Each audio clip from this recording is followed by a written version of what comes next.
coba dengan full screen, bisa kelihatan? Terlihat, Pak. Terlihat, oke. Belum, Pak. Ada yang belum ya, coba saya klik dulu. Oke.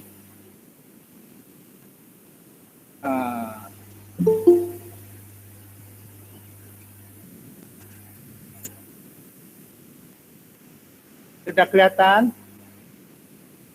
Terlihat jelas, Pak. Oke. Kalau gitu saya nggak usah full screen aja nih, dengan ini aja ya. Ya, kembali lagi di sini pengertian tentang ergonomi, ergon, kerja, nemos, hukum. Pengertian secara harafiahnya, satu, ilmu yang dapat mengatur pekerjaan sesuai dengan kemampuan orang yang mengerjakan. Kedua, ilmu yang mempelajari perilaku manusia dalam kaitannya dengan pekerjaan. ILO itu International Labour Organization, itu Persatuan Internasional Pekerja. Penerapan ilmu biologi manusia sejalan dengan ilmu rekayasa untuk mencapai penyesuaian antara pekerja dan manusia secara optimal dengan tujuan agar bermanfaat demi efisiensi dan kesejahteraan. Ya, ini salah satunya. Kemudian ini definisi ergonomi. Kalau gini kecil ya, coba kita gedekan. Nih. Ini definisi ergonomi. Ada Itikar Setsuta Laksana tahun 79 yang mendefinisikan ergonomi sebagai suatu cabang ilmu yang sistematis untuk memanfaatkan informasi-informasi mengenai sifat, kemampuan, dan keterbatasan manusia untuk merancang suatu sistem kerja sehingga orang dapat hidup dan bekerja pada sistem itu dengan baik, yaitu mencapai tujuan yang diinginkan melalui pekerjaan itu dengan efektif, aman, dan nyaman. Kira-kira itu satu. Kedua, Campanis tahun 1985, yaitu bahwa ergonomi adalah ilmu untuk menggali dan mengaplikasikan informasi-informasi mengenai perilaku manusia, kemampuan, keterbatasan, dan karakteristik manusia lainnya untuk merancang peralatan, mesin, sistem, pekerjaan, dan lingkungan untuk meningkatkan produktivitas, keselamatan, kenyamanan, dan efektivitas pekerjaan manusia. Koenig 1993 menjabarkan ergonomi dalam fokus, tujuan, dan pendekatan sebagai berikut. Secara fokus ya ini ya. Ergonomi memfokuskan diri pada manusia dan interaksinya dengan produk, peralatan, fasilitas, prosedur, dan lingkungan di mana sehari-hari manusia itu hidup dan bekerja. Secara tujuan ergonomi ada dua, yaitu peningkatan efektivitas dan efisiensi kerja, serta peningkatan nilai-nilai kemanusiaan seperti peningkatan keselamatan kerja, pengurangan rasa lelah, dan lain sebagainya. Secara pendekatan ergonomi adalah aplikasi informasi mengenai keterbatasan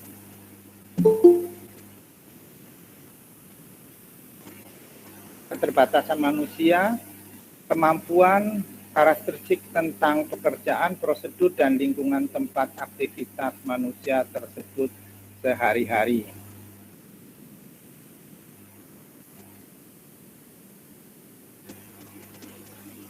Ini fakta ya. Bahwasannya pekerja menggunakan keyboard ya, di depan keyboard itu sehari-hari lebih dari, katakanlah ini suatu kasus ya, kita lanjutkan dulu. Ini biologi limitation, pendekatan secara biologi, limitasi atau minimalisasi secara biologi, fisiologikal, berkaitan dengan kekuatan, rentang, ketahanan, fisik, dan kapasitas. Psikologikal, yang kedua kemampuan intelektual, performasi, dan toleransi. Pak, slide-nya belum jalan, Pak. Oh, belum jalan ya. Berarti Ya, ini nggak bisa. Kalau saya full screen. nah, ya udah Pak. Nah, ya sekarang bisa ya. Oke, ini kalau yang ini adalah fakta terkaitan kasus ya. Ini ada orang yang menggunakan katakanlah keyboard. Ini sekian. Yang di depan komputer menggunakan keyboard ya. Ada case yang sebagai setiap hari sekian, lebih dari sekian. Jadi kecelakaan katakanlah dengan lingkungannya ya, ada injury. Terus kira-kira 25.000 back injury untuk pengangkatan setiap tahun, kira-kira dalam 1 tahun. Jadi ada mereka yang manual handling dengan cara mengangkat, itu ada kejadian yang berakibat pada kesakitan di daerah punggungnya ya, atau back injury. Ada lebih dari ini, tenitir dari muskulus. Jadi karena kita kayak tadi waktu kita melakukan suatu pekerjaan dengan tension otot yang tinggi pada waktu yang cukup lama, bisa mengakibatkan adanya stretching dari otot tenitir atau scarring ya. Scarring itu ada kayak ada scar ya, ada cacat ya, yang mengakibatkan adanya mempunyai kontribusi inflamasi dan muscle stiffness. Kita bicara tentang pendekatan imitasi geologinya. Ada psikologikalnya, yaitu satu psikologikal kekuatan, rentangan, ketahanan fisik dan kapasitas. Kemudian ada kemampuan intelektual, performasi, dan toleransi. Antropologinya ada bentuk tubuh, struktur otot, panjang lengan, tungkai, terutama tungkai bawah. Kalau antropologi tentunya orang Eropa dengan orang Indonesia tubuhnya beda. Sehingga untuk melakukan suatu pekerjaan pada ketinggian tertentu tentunya akan beda. Kalau orang Indonesia mungkin karena tingginya hanya 150 cm untuk melakukan suatu pekerjaan di atas katakanlah setinggi 2 meter gitu harus memerlukan alat bantu. Ini menyangkut antropometri. Nutrisional, kebutuhan kalori, status gizi, tentunya orang Asia dan orang Eropa beda ya, karena orang Eropa sering banyak minum susu, tulangnya relatif lebih kuat dibanding dengan orang Asia, mungkin yang dalam konsumsi susu secara rasio mungkin lebih rendah. Kemudian secara klinikal ya, status usia dan status kesehatan. Ada orang yang mempunyai usia katakanlah remaja dengan kayak saya udah manula, tentunya dalam bekerja akan berbeda. Termasuk kalau adanya status kesehatan, ada yang menderita penyakit secara kronis, tentunya akan beda dengan orang yang mempunyai kesehatan yang prima.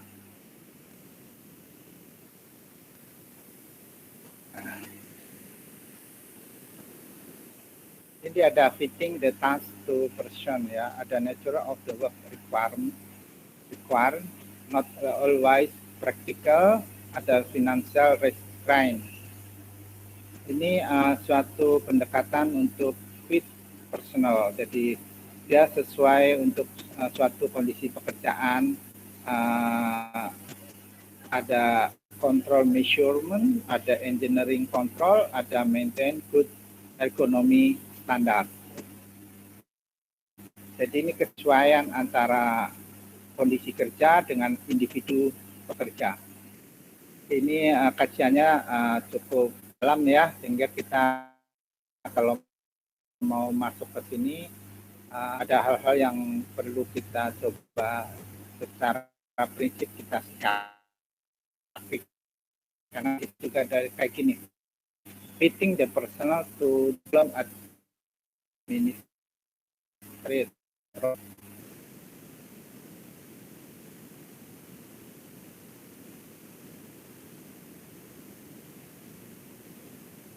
dan share.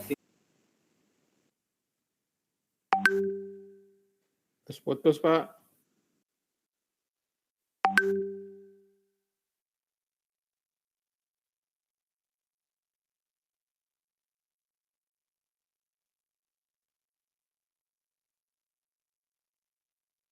Halo?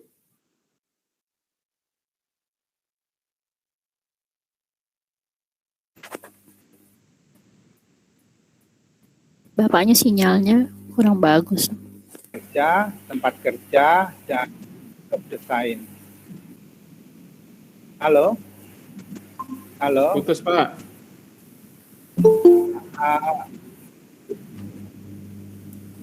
Oh gitu ya. Sebentar, tapi di sini kok penuh saya sinyalnya. Oh ya, sebentar.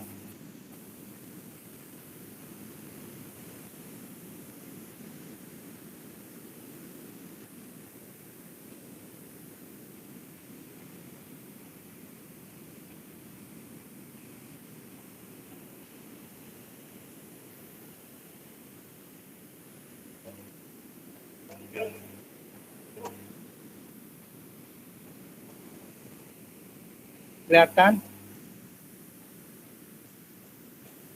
Halo?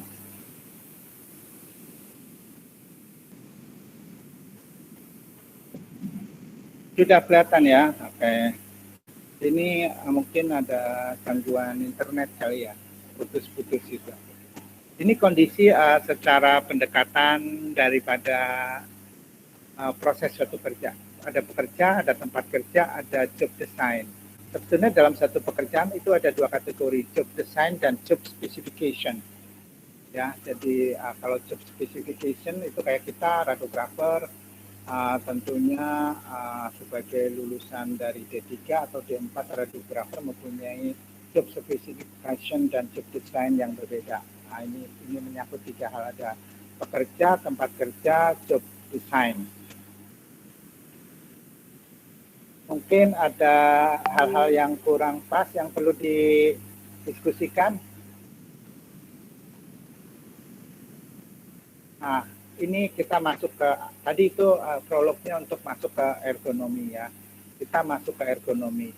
Ada kesehatan kerja, ada keselamatan kerja, ada kedokteran kerja, ada higienis industri ya.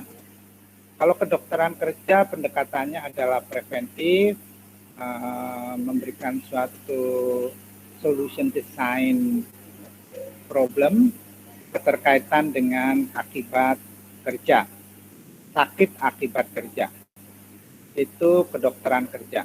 Tapi juga di sana ada preventif, ada promosi, ada kuratif, masuk pengobatannya kuratif, satunya adalah rehabilitatif. Nah, kalau keselamatan kerja itu sebagai facts knowledge atau pengetahuan yang harus kita kuasai, sedangkan hygiene industri itu adalah produktivitas performa kerja. Jadi proses kerja yang berlandaskan pada pengetahuan keselamatan kerja itu masuk ke dalam hygiene industri. Karena itu menyangkut suatu proses produksi. Kalau di kategori performa kerja itu sama aja unjuk kerja ya. Jadi kita menunjukkan suatu nilai-nilai kerja berdasarkan pengukuran produktivitas. Ya, kalau untuk di unit radiologi katakanlah gini, indeks pekerja satu radiografer pada satu shift pada satu hari pelayanan, katakanlah secara performa kerja minimal melayani 6 pemeriksaan, katakanlah kita bisa aja bikin standar-standar tertentu, sehingga pada kondisi di mana satu shift dengan katakanlah 3 modalitas per individu, pada satu shift 6 pasien.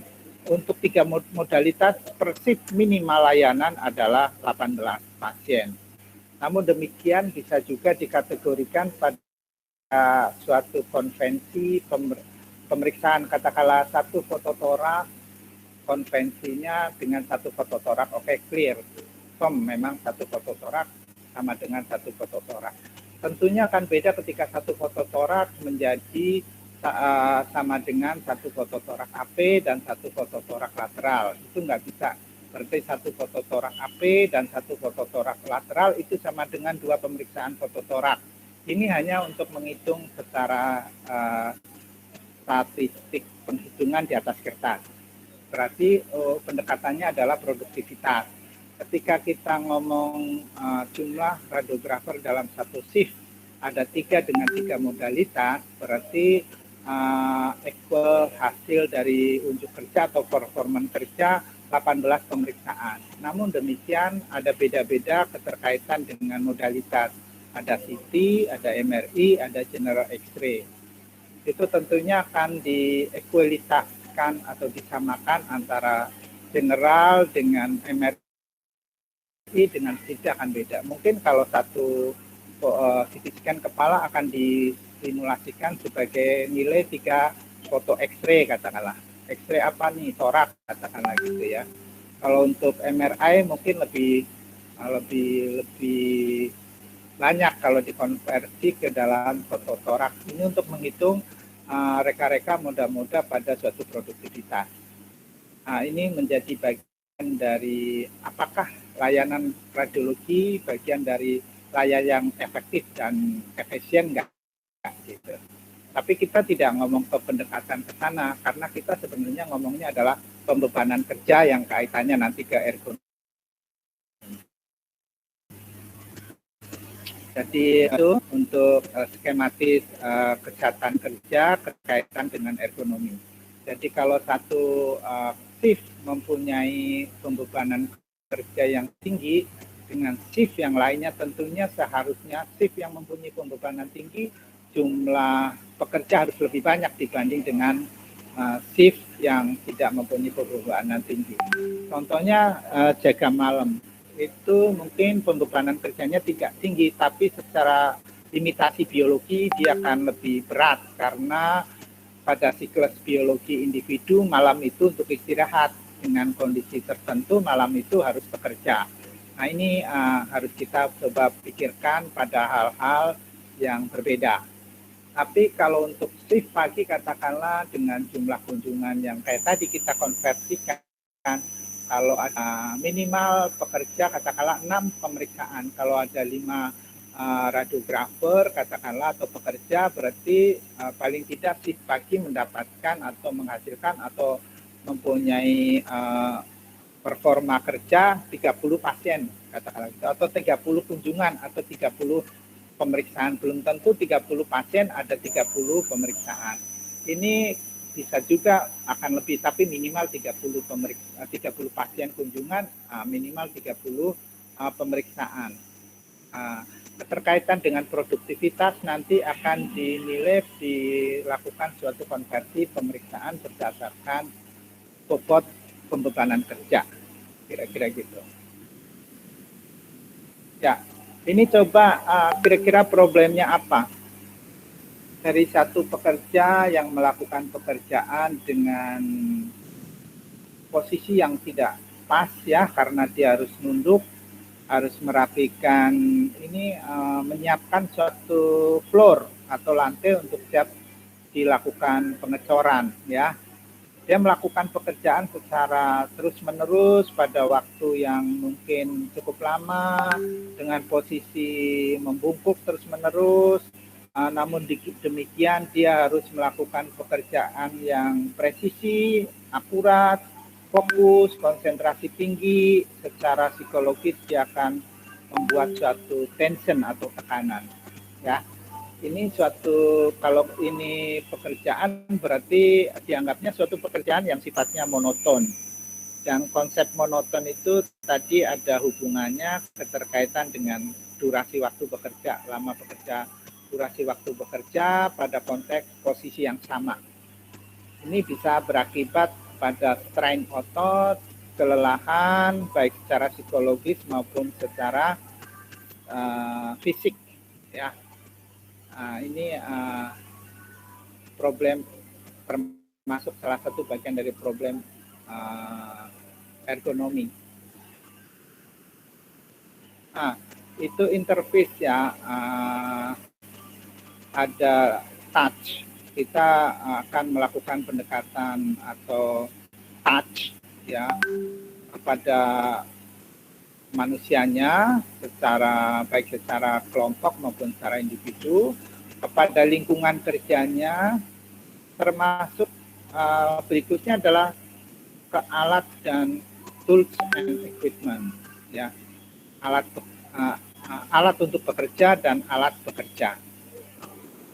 Ini pendekatan secara interface ya, kita harus melihat pada kondisi manusianya, lingkungan kerjanya, tools kerjanya, alat kerjanya, dan mesin yang equipment atau alat-alatnya.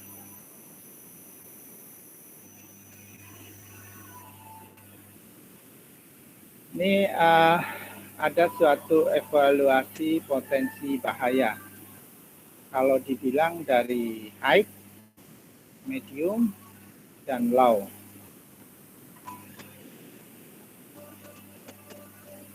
Jadi kalau high itu kira-kira untuk pendekatannya kita menentukan probability. Probability ini kemungkinan potensi kejadian. Seberapa besar nih potensi kejadian. Kita juga pertimbangkan kalau di alam terbuka, environment, kecepatan angin, terus ketinggian, dan lain-lain. Kesempatan untuk terjadi. Severity adalah sebesar apa bahaya dari pekerjaan tersebut. Katakanlah tentunya akan beda ya pekerjaan seorang dari pekerja listrik yang tekanan listriknya rendah dengan pekerja listrik yang tekanan listrik tinggi atau high voltage dengan tentunya ketinggiannya berbeda. Kalau yang untuk low voltage itu kalau untuk jaringan high voltage tentunya jaringan yang di luar dengan ketinggian yang cukup tinggi akan beda ya. Ini potensi bahaya tergantung daripada probability dan severity. Contohnya kalau bekerja pada radiodiagnostik tentunya akan beda dengan radioterapi karena konsep output X-ray-nya satu hanya kilowatt, kalau satu mungkin kalau dia pada pesawat Linex akan mencapai megawatt, mega MV ya, mega electrovolt, itu pasti tentunya akan beda. Tingkat seberapa besar atau severity bahaya dari suatu pekerjaan tersebut. Pekerja pemadam kebakaran tentunya akan berbeda severity-nya ketika dihadapkan dengan pekerja IT, ahli komputer. Ya, ini evaluasi potensi bahaya pada dua pendekatan probability dan pendekatan severity. Untuk tingkat bahayanya ada 3, high, medium, dan low. High tentunya potensi fatalitasnya sangat tinggi dibanding dengan medium, dibanding dengan low. Kira-kira gitu.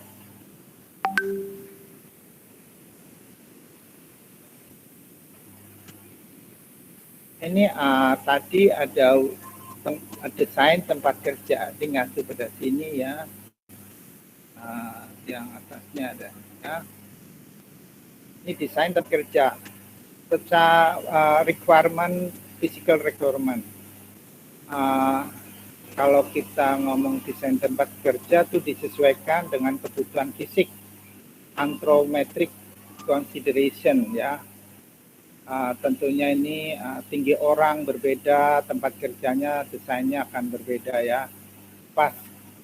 Passage, wide, height atau wide, tires and ram. Anthropometric itu ram ya, tangga atau ram tentunya akan berbeda. Kalau dia sifatnya untuk mobilisasi secara community RAM lebih bagus. Tapi kalau secara individual, jadi pekerjaan yang secara individual ya, itu tentunya akan beda. Ketika kita akan ngomong pada posisi tertentu, lift tidak boleh dipakai. Namun demikian harus melakukan suatu mobilisasi pasien. Makanya RAM dibutuhkan. Pada kondisi tertentu, lift nggak bisa dipakai. Tapi kita harus memindahkan pasien dari lantai atas ke lantai bawah. RAM dibutuhkan. Ya. Tapi untuk mobilisasi individu secara katakanlah untuk terus-menerus itu tangga itu lebih bisa digunakan karena dia lebih efisien desainnya dan penggunaan secara individu bisa. Untuk yang RAM itu penggunaannya harus melalui kolaborasi ya. Ini termasuk pada require energy. Ada claim, ada stair, ada RAM, ada props yang ini derajatnya antara 10 sampai 30 derajat. Ini kalau yang leader itu menggunakan lift yang space consumption-nya lebih simple, potensial risk-nya juga lift itu lebih besar ya dibanding dengan RAM atau dengan stair. Karena potensi untuk seling putus juga beberapa kali kejadian itu beresiko fatalitas. Bahkan ada satu gedung dengan kondisi seling putus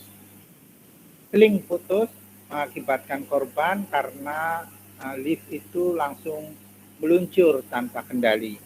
Dan sampai-sampai katakanlah desain gedung dirubah total atau dibongkar gedung itu karena ada penambahan dari stair dan ramp, ya kira-kira gitu. Itu keterkaitan dengan require fisik. Kemudian communication consideration, ada movement consideration, ada visual consideration. Ini lebih ke arah hal-hal yang sifatnya spesifik keterkaitan dengan pergerakan dan keterkaitan dengan visual, ya harus bisa melihat ke depan dengan baik, harus melihat potensi di depannya bagaimana sih, ya. Ini ada visual style dan view, ada auditory consideration, ada social requirement, ada personal space, personality, ada sex, age, culture, status dan familiarity, environment condition, territory dan landscape dari suatu office konsep. Ya, jadi kan ada konsep suatu office yang sifatnya terbuka, ada yang sifatnya tertutup. Kalau terbuka itu bisa dilihat dari mana-mana ya. Kalau tertutup tentunya akan dibuat tertutup dari suatu kantoran, ya.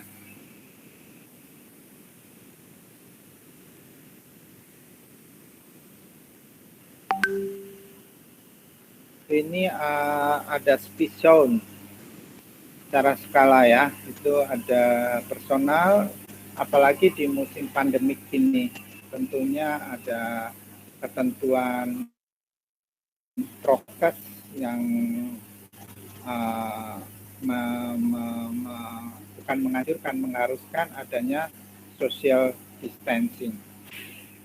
Jadi ini ada sebagai personal space zone. Ada A, yaitu immediate distance. Itu C, social distance. Kalau yang D itu public distance. Kalau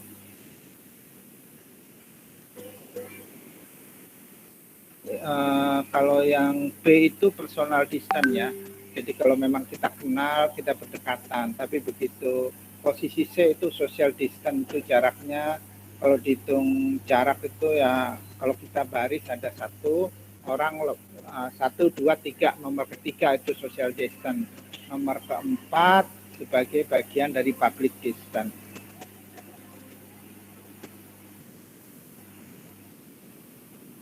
Ya, kaitan ergonomi dengan pekerjaan. Itu ada manusia dan pekerja, itu tentunya kaitannya ada. Terus dari sisi posisi bekerja, cara duduk bekerja, mobilisasi bekerja, ini menentukan kenyamanan kerja. Karena kalau dibilang, katakanlah pelayanan unit radiologi membuat suatu layanan yang nyaman. Nyaman bagi pekerja, nyaman bagi pasien, tentunya nyaman bagi publik. Contohnya ketika dalam satu unit radiologi sudah menggunakan CR, penempatan reader itu seharusnya pada posisi yang ergonomis, di mana pekerja bisa duduk dengan posisi yang bagus, dengan tinggi yang memenuhi standar, tinggi ya tidak, rendah juga tidak. Standarnya tentunya tingginya beda-beda karena tadi ada konsep antropologi ya, karena masing-masing ras katakanlah tentunya mempunyai tinggi yang beda. Ketika ras dengan tinggi di hanya 150, tentunya meja yang rendah cukup meletakkan posisi daripada reader. Namun kalau dia ras dengan tinggi katakanlah mendekati 180, tentunya akan lebih tinggi untuk peletakan daripada reader ya. Ini kaitannya manusia dan pekerja. Terus tempat dan kondisi lingkungan kerja. Nah, ini tempat kerja dan kondisi lingkungan kerja. Tempat kerja mungkin secara requirement unit radiologi harus menggunakan AC. Posisinya luas, harus terlindung daripada kebocoran radiasi katakanlah, dengan posisi secara ergonomi. Ya, kondisi lingkungan kerjanya tentunya nyaman itu dengan aircon katakanlah. Kemudian perancangan sistem kerja. Nah, ini sistem kerja ada yang spesifik Thailand, ada yang menggunakan multi Thailand katakanlah gitu. Kalau spesifik talent, masing-masing individu akan ditempatkan pada suatu tempat kerja atau modalitas kerja pada jangka tertentu dengan pemberian atau pembekalan knowledge sebagai bagian dari penunjang kerja gitu ya. Jadi katakanlah kalau di unit radiologi itu ada MRI, untuk spesifikasi talent individu yang atau radiografer yang bekerja di MRI, katakanlah dia akan bekerja terus di MRI selama periode tertentu dengan pemberian training di MRI sebelumnya. Tapi kalau multi talent tentunya akan mendapatkan suatu rotasi pada kondisi modalitas yang berbeda-beda. Contohnya kalau dalam radiologi ada MRI, ada CT, ada SIAM, ada general, ada pano, ada ultrasonografi atau USG, itu akan bisa juga melakukan rotasi secara multi talent pada periodik, baik itu bulanan maupun baik itu tribulan atau maksimal tribulan, katakanlah lagi harus sudah dirotasi. Itu adalah perancangan sistem kerja. Dan di samping itu juga ada sistem ring kerjanya atau mau single shift, karena di luar jam kerja by on call atau multi shift karena memang dibagi pada katakanlah multi shift menjadi dual shift atau triple shift. Ini konsep-konsepnya tentunya akan berbeda ketika kita melihat pada kaitannya dengan ergonomi. Apabila seseorang melakukan spesifikasi talent atau spesifik talent, dia melakukan suatu pekerjaan pada suatu tempat dengan jangka lama, padahal secara ergonomi tempat kerjanya itu tidak memenuhi standar ergonomi, ya, itu akan pada jangka panjang bisa mengakibatkan sakit akibat kerja, kira-kira gitu. Ini juga berikutnya adalah indera manusia. Tentunya masing-masing individu akan mempunyai indera penglihatan yang berbeda-beda.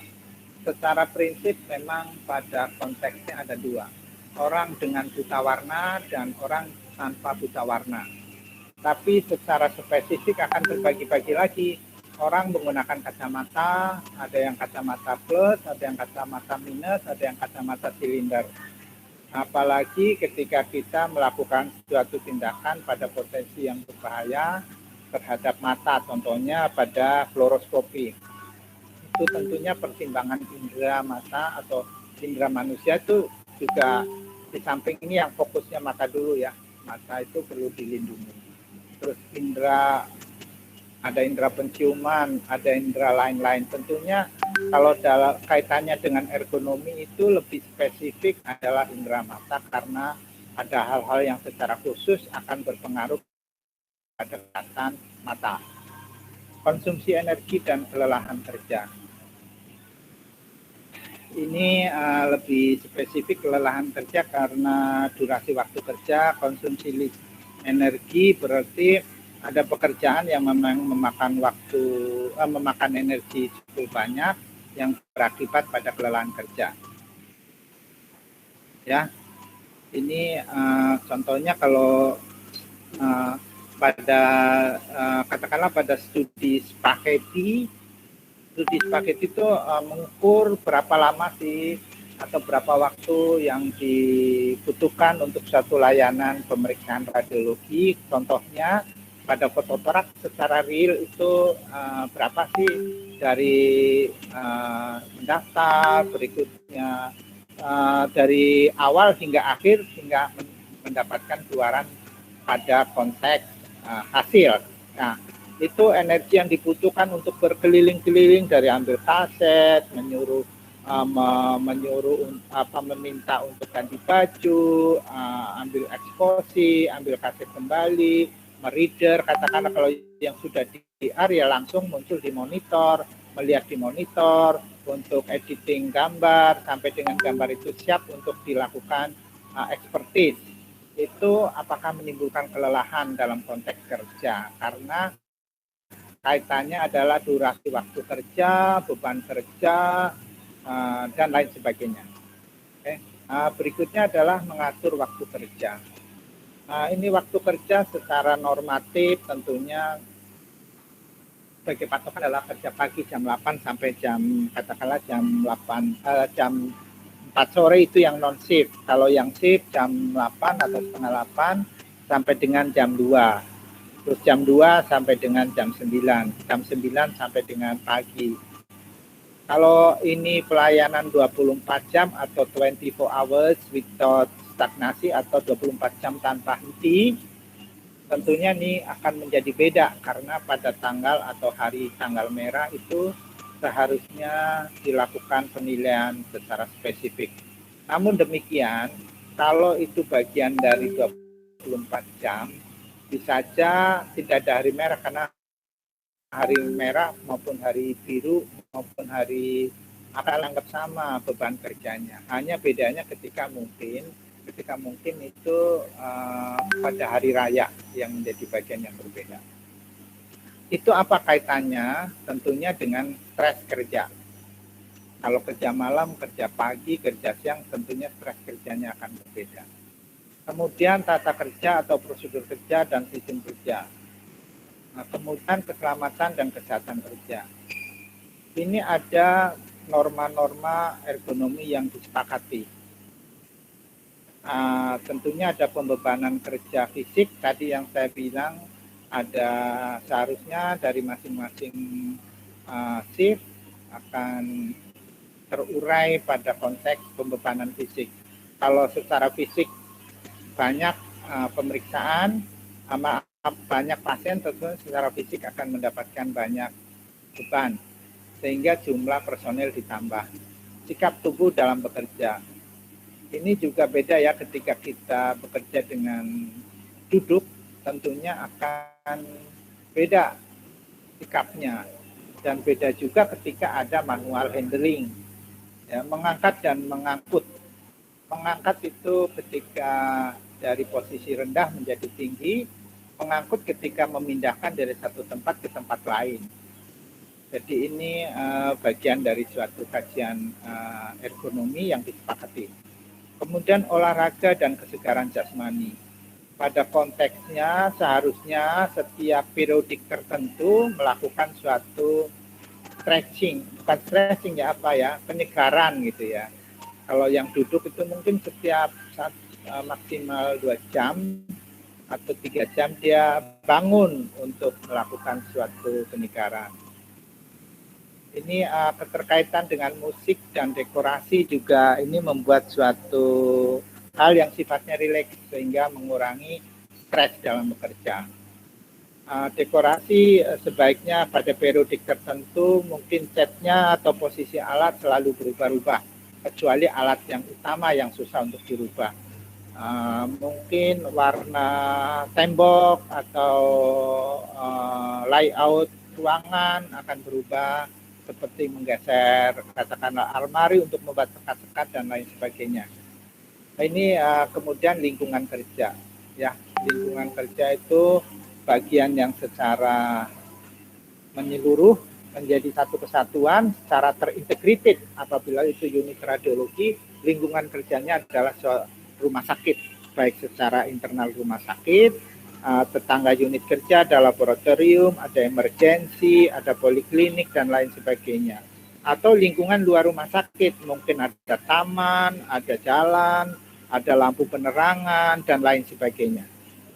Kira-kira gitu.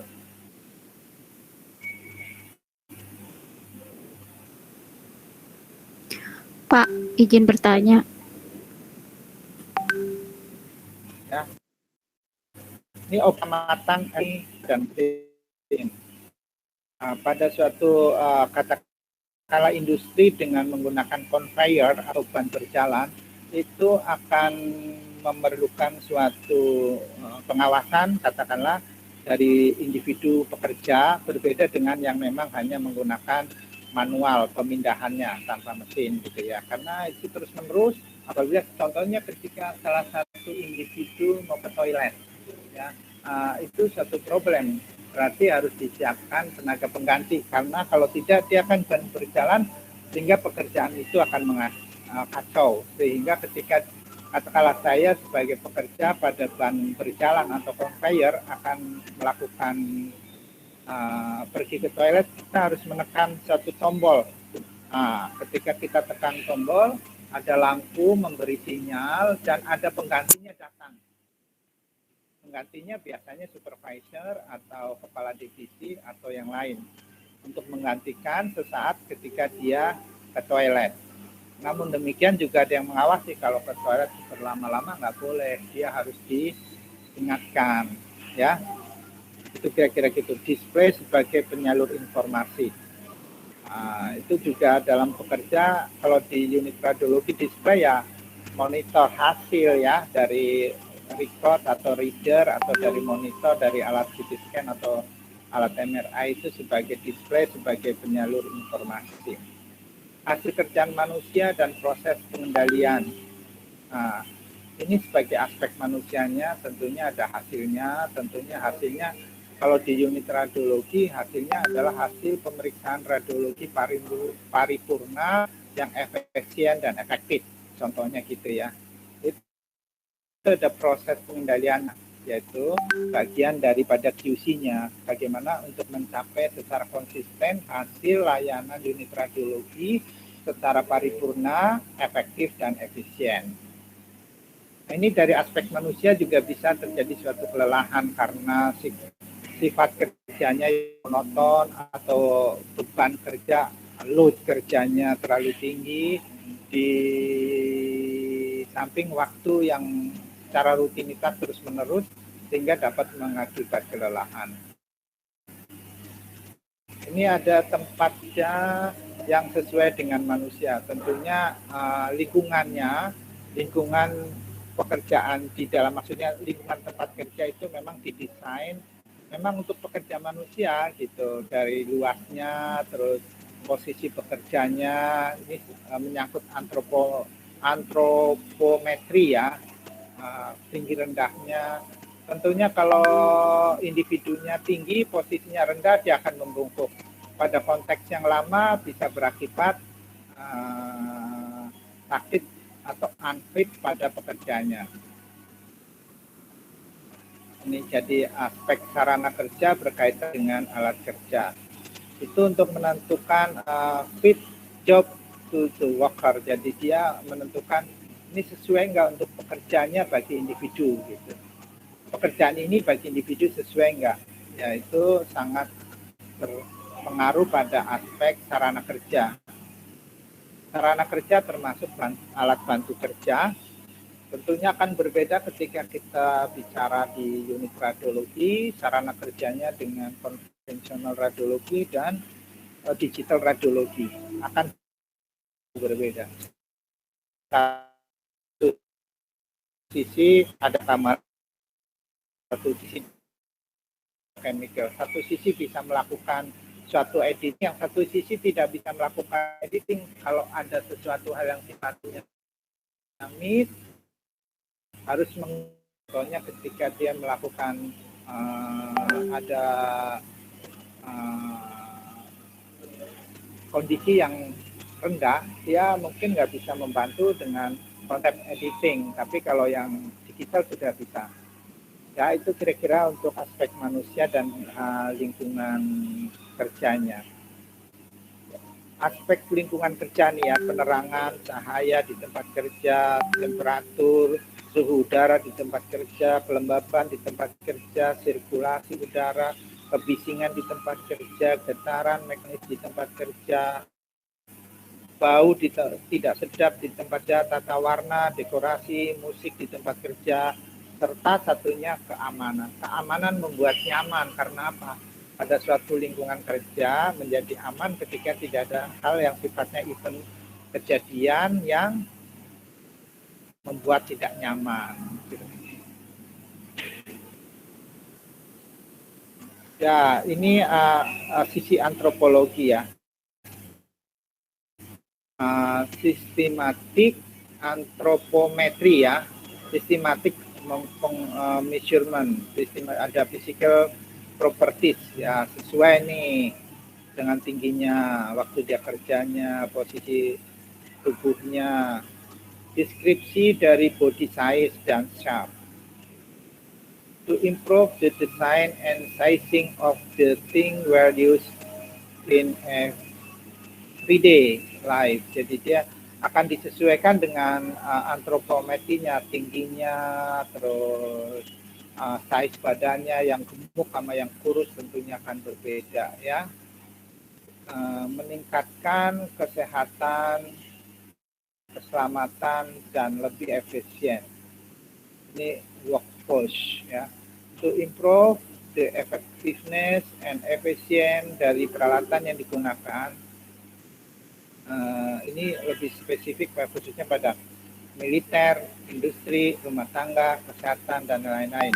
Ini mengakibat meningkatkan kesehatan, keselamatan, dan efisiensi. Ini kriteria antropometri. Dia kalau ergonomis, faktor yang harus diperhatikan hubungan dengan variasi body size adalah spesifik dimensi dari workstation atau desainnya, yaitu untuk seks, umur, dan etnis atau ras. Ya, kita sudah singgung di depan tadi keterkaitan dengan itu. Kemudian umum dideskripsikan body size yang sering digunakan yaitu structure and posture, korelasi tinggi seperti pada militer dan sipil. Itu ada data bedanya kecil ya. Kalau mungkin di tentara minimal tinggi 165, itu ada efek di lapangan sesuai dengan ergonomi kerjanya ya. Nah, tentunya kalau di sipil itu tentunya beda ya, karena tidak ada yang sifatnya lebih ke arah fisik ya, seperti dia harus melalui halang rintang, seperti halang rintang tingginya tertentu, ada alat yang memang tingginya tertentu gitu ya. Beda dengan katakanlah di sipil, untuk pekerja yang sifatnya, kalau sipil ini Untuk pekerja sipil itu pekerja bangunan yang sifatnya lebih ke arah building ya. Tapi kalau sipil yang sifatnya non militer itu yang sifatnya tidak mengarah kepada kombatan atau perang, atau non kombatan atau support perang non kombatan, sehingga dia tidak melakukan perang militer non kombatan, namun demikian dia mensupport untuk kelancaran daripada operasi kombatan atau operasi perang. Ini kemudian antropometri keterkaitan dengan seks. Ini belum banyak diperhatikan. Sebetulnya ini ada keterkaitannya dengan gender ya, laki dan perempuan. Posisi kerja duduk dan berdiri, jangkauan peralatan atau kontrol ini ya untuk antropometrinya. Berikutnya ini posisi dan tekanan. Body position ini akan berbeda ketika dia tidur, ketika dia pada posisi yang duduk di body ini untuk ketinggian ya. Ini akan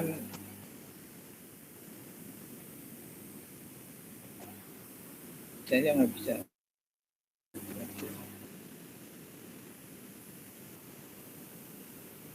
Nah ini antara posisi body dan pressure ya pada posisi sitting. Ini ketinggian badannya relatif pressure. Ini memang spesifik untuk kaitannya dengan kesehatan kerja. Ini kemudian gini, keamanan. Ada risk base, ada people, ada value base. Nih, istirahat dengan posisi yang sangat membahayakan, katakanlah ya. Kita harus perhatikan pada satu lingkaran safety. Berdasarkan individunya, berdasarkan pemikiran value, nilai, dan berdasarkan pemikiran risk base dan value base. Ada untuk value ada care, motivation, dan attitude. Untuk risknya ada kompeten, ada awareness, ada Pak, maaf slide-nya nggak berubah, Pak. Oh, nggak berubah, berarti Ya. kita harus kembali. Masih di posisi versus pressure, Pak. Oh, sebentar. Ini ada kondisi yang di pendekatan safety. Pada dua keadaan, pada risk dan pada value. Untuk risk, kita melihat pada kompeten individu melakukan suatu pekerjaan. Pada risk, kita melihat awareness individu pada melakukan suatu pekerjaan. Pada behavior, lingkungan kerja yang mendukung pekerjaan. Awareness apa contohnya? Di radiologi ketika kita melakukan suatu prosedur pemeriksaan radiologi, kita harus awareness ketika pasiennya adalah wanita subur atau wanita yang berpotensi atau memungkinkan hamil. Jadi kita harus ada komunikasi yang sifatnya komunikasi bahaya. Satu dari signage, gambar, dua dari komunikasi efektif. Jadi ada pertanyaan, apakah ibu pada saat ini sedang terlambat haid? Nah, itu awareness. Ketika kita ngomong kompetensi, memang kita yang melakukan pemeriksaan tersebut adalah seorang yang mempunyai kompetensi dengan dibuktikan adanya STR.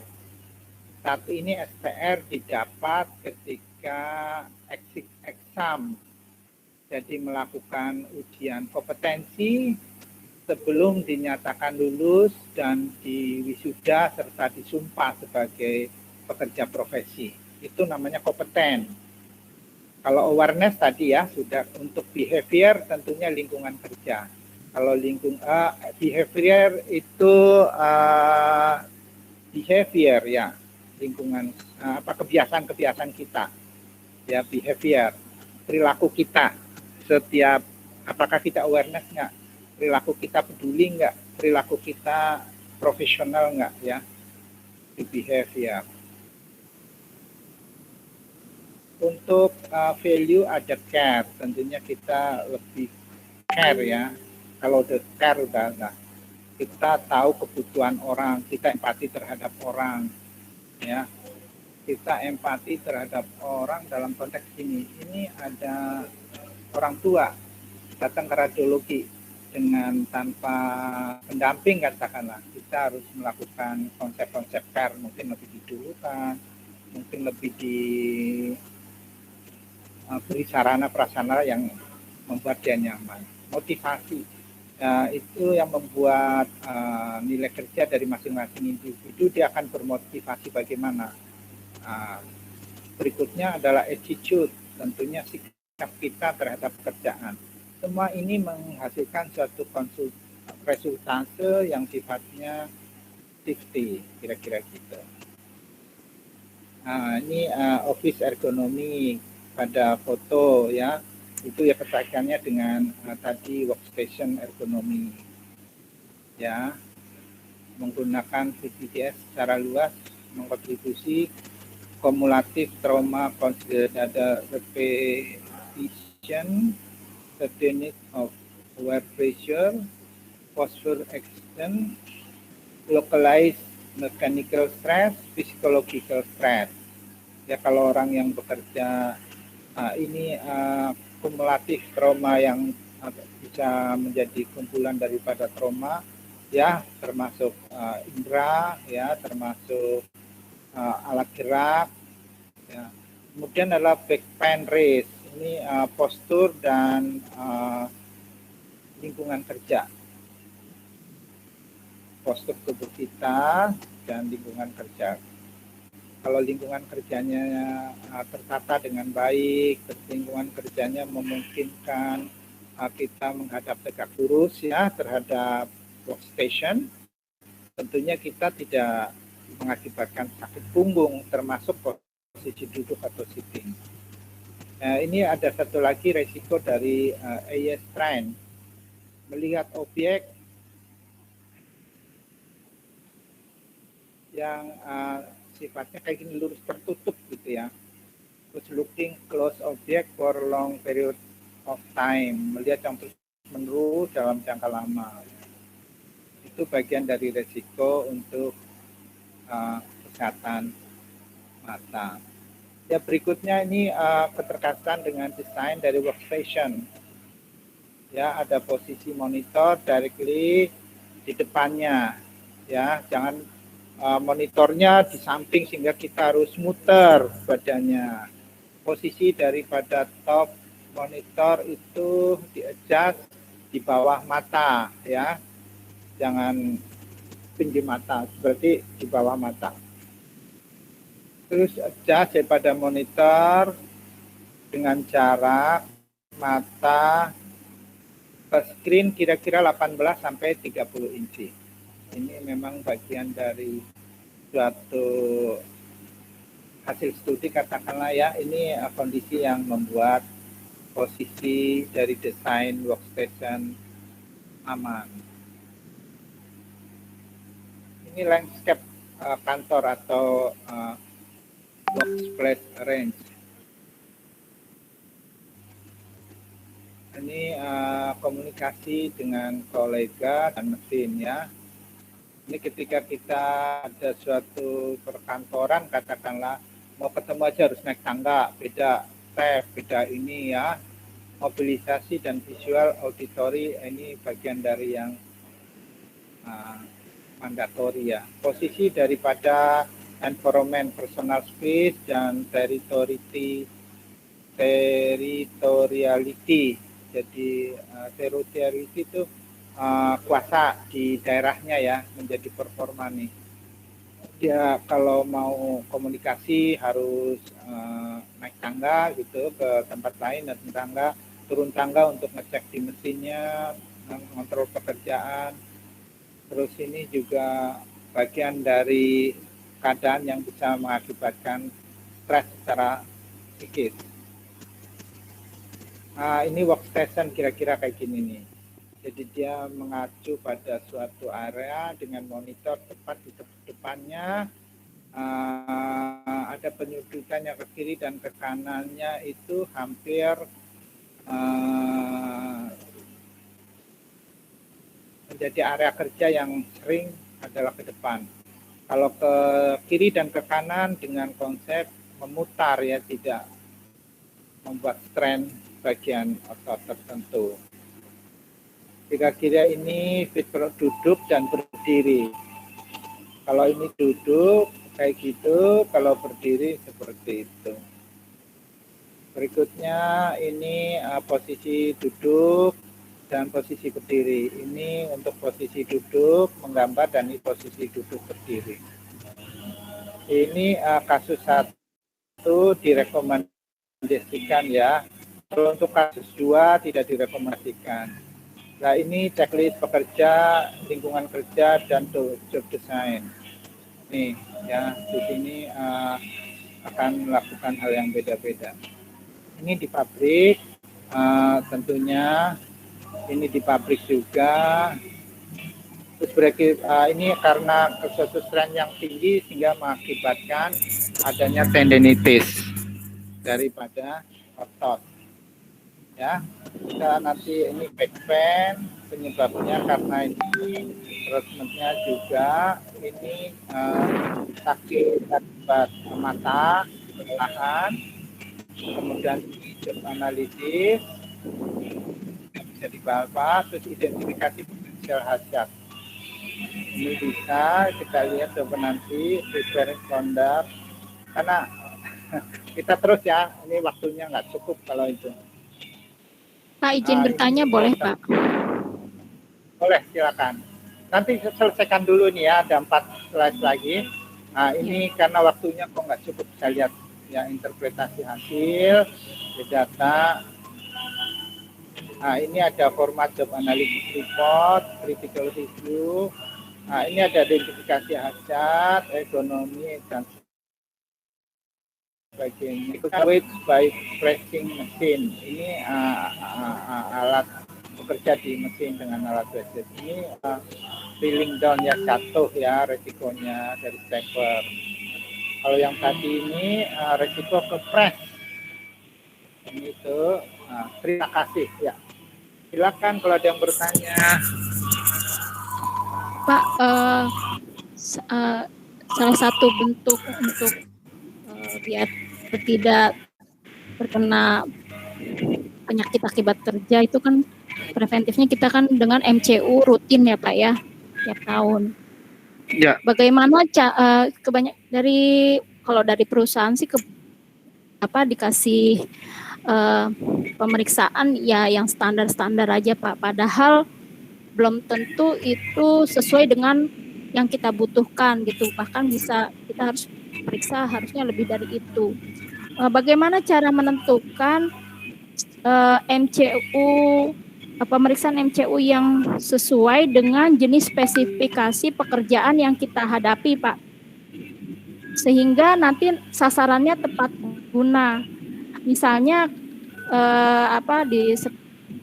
seperti itu Pak, saya kan nggak ada pemeriksaan mata Pak untuk MCU rutinnya, padahal memang harusnya dibutuhkan gitu. Jadi MCU rutin kan cuma periksa lab, ronsen, atau sama misalnya EKG untuk yang 35 tahun ke atas gitu.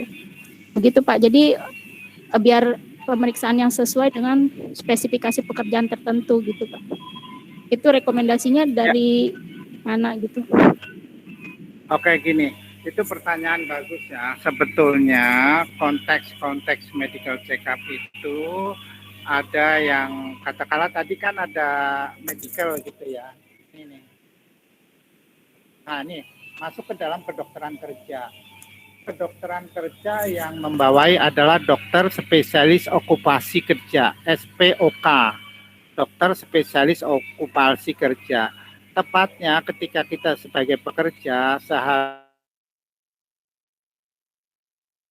seharusnya rumah sakit katakanlah atau industri itu mempunyai konsultan dokter spesialis okupasi kerja. Mereka yang akan menentukan secara aturan, secara undang-undang, kebutuhan apa dengan spesifikasi kerja apa menjadi bagian yang tepat untuk medical check up. Dan medical check up itu ada sifatnya tingkat 1, tingkat 2, tingkat 3 atau tingkat dasar, tingkat menengah, dan tingkat advance. Kaitannya itu ada umur ya. Mungkin kalau umurnya masih di bawah 40 itu tingkat 1 katakanlah gitu ya. Tapi kalau sudah 40 ke atas sudah tingkat 2 ada tambahan mamografi katakanlah. Kalau udah tingkat 3 katakanlah umur udah di atas 50 ada tambahan ultrasonografi atau USG. Ini bagian dari suatu reka-reka atau rekayasa yang seharusnya di bawah pengawasan seorang dokter spesialis okupasi kerja. Jadi ini kan menyangkut klinis banget ya. Kalau saya jawab bagaimana caranya, untuk itu tentunya yang saya bisa jawab adalah tingkatan medical check up, tingkat dasar, tingkat menengah, dan tingkat atas. Tapi untuk kaitannya dengan kerja dan kedokteran kerja, itu memang ada dokter spesialis okupasi kerja. Itu yang menguasai dalam hal ini. Karena itu sudah menyangkut bidang klinis kerja, medical check up itu. Kira-kira gitu, bagaimana atau masih ada kurang ini? Ya kalau memang, saya sih banyak punya teman-teman ya yang dokter spesialis okupasi kerja dan saat ini bekerja bersama pada Asosiasi Hiperkes dan Kesehatan Kerja DKI Jakarta. Kebetulan saya di organisasi tersebut di bagian sertifikasi, diklat, dan SDM.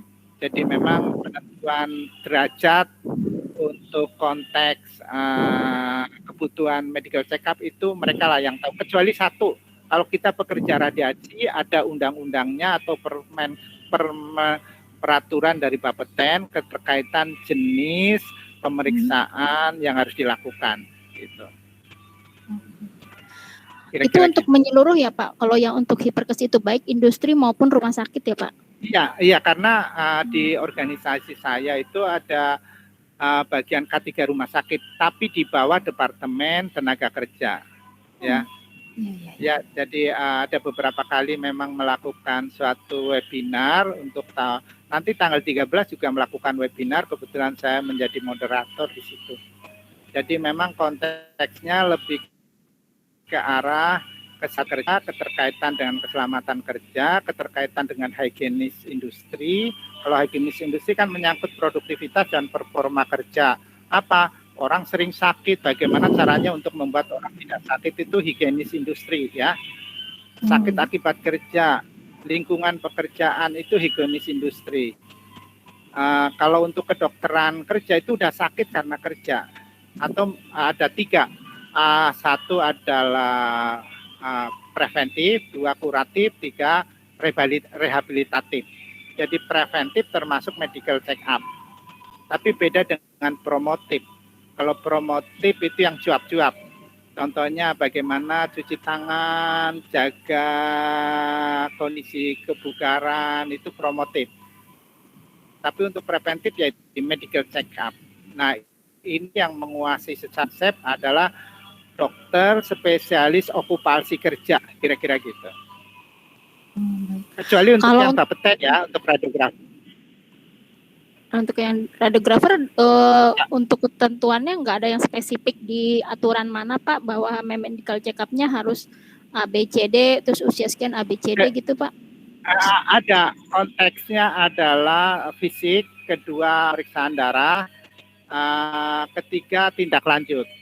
Kalau dilakukan suatu pemeriksaan darah sesuai dengan ketentuan dari Bapeten, ada hal-hal yang sifatnya anomali atau kelainan akan dilakukan tindak lanjut. Untuk tindak lanjutnya termasuk untuk ultrasonografi, pemeriksaan sperma analisis, dan lain-lain. Itu ada. Tapi nggak ke arah ergonomi ya Pak ya? Kalau yang dari Bapeten itu ya? Enggak, karena dia lebih ke arah fungsional risiko dari tubuh. Kalau ergonomi, iya resiko. Ergonomi itu kesehatan kerja. Biasanya di rumah sakit ada manajemen kesehatan kerja. yang dulu ada panitia kesehatan kerja atau PK3RS, sekarang menjadi manajemen kesehatan kerja MK3RS. Nah, itu yang mengurusin. Masing-masing unit mempunyai andil, baik diminta atau tidak diminta memberikan usulan. Contohnya kayak tadi, ada alat reader CR, namun demikian secara ergonomi nggak memungkinkan. Contohnya, pada jangka lama bekerja tidak dengan duduk katakanlah. Bagaimana dibilang lama, lebih dari setengah jam pada posisi yang sama. Nah, itu udah lama tuh. Harusnya setengah jam itu harus duduk kerjanya, apalagi berulang-ulang. Jadi itulah D4 yang diciptakan seharusnya menjadi radiografer ahli, diminta atau tidak diminta memberikan usulan untuk perbaikan pada kondisi baik secara kesehatan, keselamatan maupun kesehatan kerja, termasuk pada higien industri. Contohnya ketika di unit radiologi di tempat ruang pemeriksaan kok ini tidak ada wastafel untuk cuci tangan. Nah, kita mau tidak mau karena itu bagian dari higien industri harus melakukan usulan. Atau kan cuci tangan bisa dua konsep, satu konsep basah dan satu konsep kering. Kalau memang basah nggak memungkinkan ya harus kering, alkohol gitu. Jadi kita disitulah kira-kira. Bagaimana Pak, ada yang bisa... Kalau untuk PK3RS itu untuk dilihat dari efisiensinya sebaiknya berupa komite atau instalasi Pak, atau unit gitu Pak? Itu pada tingkat tataran ya. Kalau tataran top manajemen sebagai kebijakan langsung di direktur, pada tingkat menengah biasanya sih sebagai konsiderasi dari keseluruhan unit rumah sakit. Untuk tingkat lower bawah itu masing-masing individu mempunyai kayak tadi bekerja dengan safety, dengan based on pemikiran risk dan based on pemikiran value. Ya, jadi ini nilainya cukup efektif ketika masing-masing berkolaborasi dari top management, middle management sampai low management. Jadi tergantung dari kebutuhan lah gitu ya, tapi efektif ketika semua pada satu persepsi apa kesehatan kerja. Jadi artinya top management juga nggak bisa apa-apa, middle management juga nggak bisa apa-apa, kan nggak mungkin middle management setingkat manajer atau kepala divisi turun langsung ke unit, yang tahu adalah unit. Diminta atau tidak diminta, memberikan usulan untuk perbaikan, dilihat dari based on risk dan based on value, itu kira-kira. Oke Pak, makasih Pak. Terima kasih. Yuk, sama-sama. Ada lagi?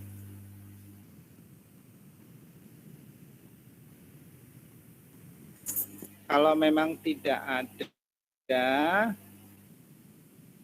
kita cukupin sekian dulu hari ini.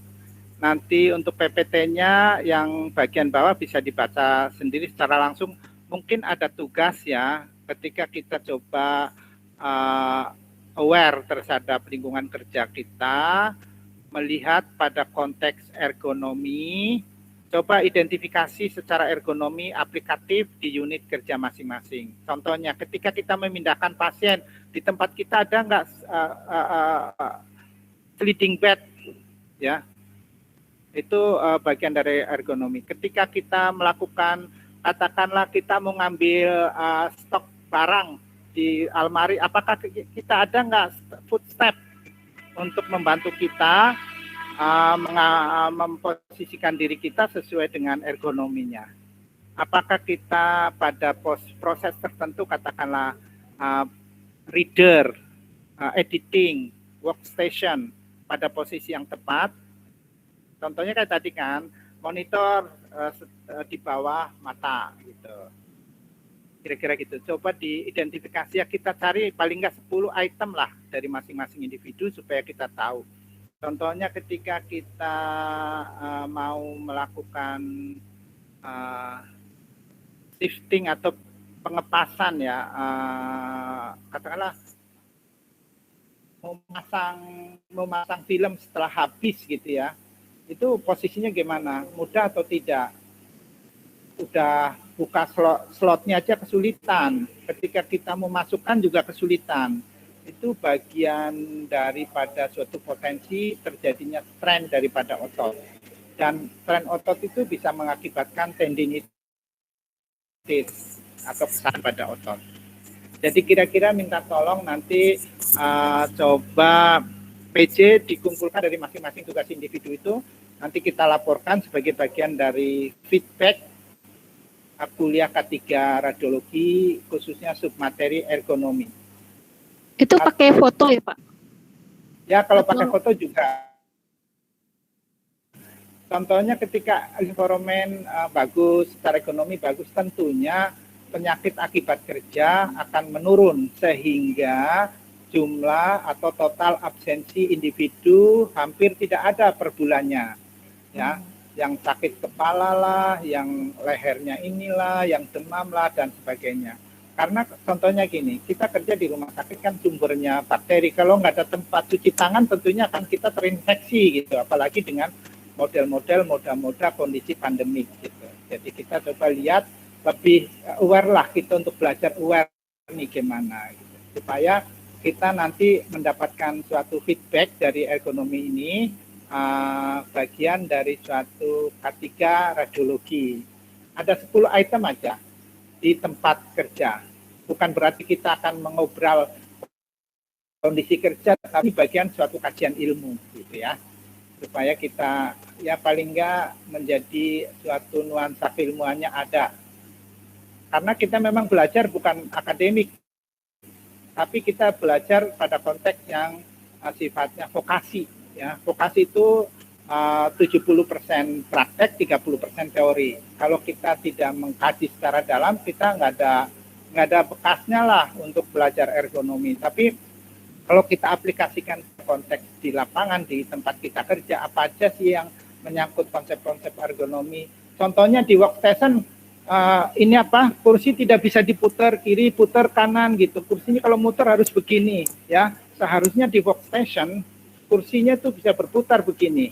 Karena kita memandang harus tegak lurus terhadap workstation atau monitor. Bila monitornya lebih dari satu. Tapi saya pikir saat ini CT scan pasti monitornya lebih dari satu gitu. Lain-lainnya juga monitor lebih satu. Kalau monitor lebih satu, mestinya kursi itu bisa berputar, ya, bukan kursi badan kita apa itu alat bantu kita termasuk ya, bukan kursinya fix. Ketika mau berputar kita harus mengeluarkan energi, itu nggak boleh. Itu pada kondisi yang berlarut-larut akan menimbulkan back pain atau shoulder syndrome. Kira-kira gitu. Karena ketika kita nengok, tidak nengok dengan tubuh, hanya lehernya aja, lama-lama akan mendapatkan kondisi yang sifatnya shoulder syndrome. Padahal masalahnya ada di vertikal. Kira-kira gitu. Atau mouse ya, atau ini apa? Mouse ya. Ini juga bisa aja. Seharusnya mouse-nya besar, tapi kalau mouse-nya kecil, tangan kita melintir begini, ini di sini ada tuner kanal berakibat menyempit dan akan mengakibatkan kesakitan yang hebat. Jadi itu bagian dari ergonomi. Apakah kita di rumah sakit bagian radiologi khususnya mouse-nya sudah sesuai dengan ergonomi? Kalau memang belum, ya itu bisa berpotensi sakit pada alpar, tunnel alparnya di sini menyempit. Dan kalau ada tindakan dibedah sedikit langsung dibuka, sembuh gitu. Ya kira-kira gitu. Dikira ini mouse bisa mengakibatkan potensi sakit akibat kerja. Jadi kita coba menganalisa pada kondisi kerja kalau bisa sedetail mungkin. Kira-kira begitu. Terima kasih hari ini, mohon maaf ini sampai berlarut. Melewati masa waktu sholat maghrib, ya kita mohon maaf. Jika sudah tidak ada pertanyaan, mungkin minggu depan sudah dikumpulkan tugasnya, kita coba lihat nanti atau diskusi atau gimana kita selesai menjadi bagian dari tugas ya. Wabillahi taufiq wal hidayah. Wassalamualaikum warahmatullahi wabarakatuh. Waalaikumsalam warahmatullahi wabarakatuh.